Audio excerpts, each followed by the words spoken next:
We fell asleep in one world and woke up in another.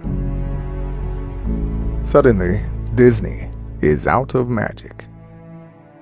Paris is no longer romantic. New York doesn't stand up anymore.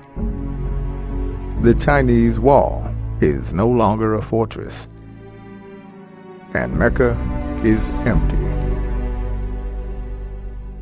Hugs and kisses suddenly become weapons. And not visiting parents and friends becomes an act of love.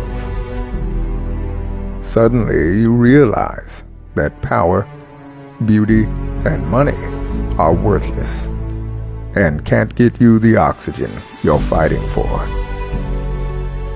The world continues its life, and it is beautiful.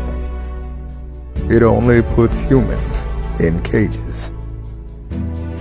I think it's sending us a message. You are not necessary. The air, earth, water, and sky, without you are fine. When you come back, remember that you are my guests, not my masters.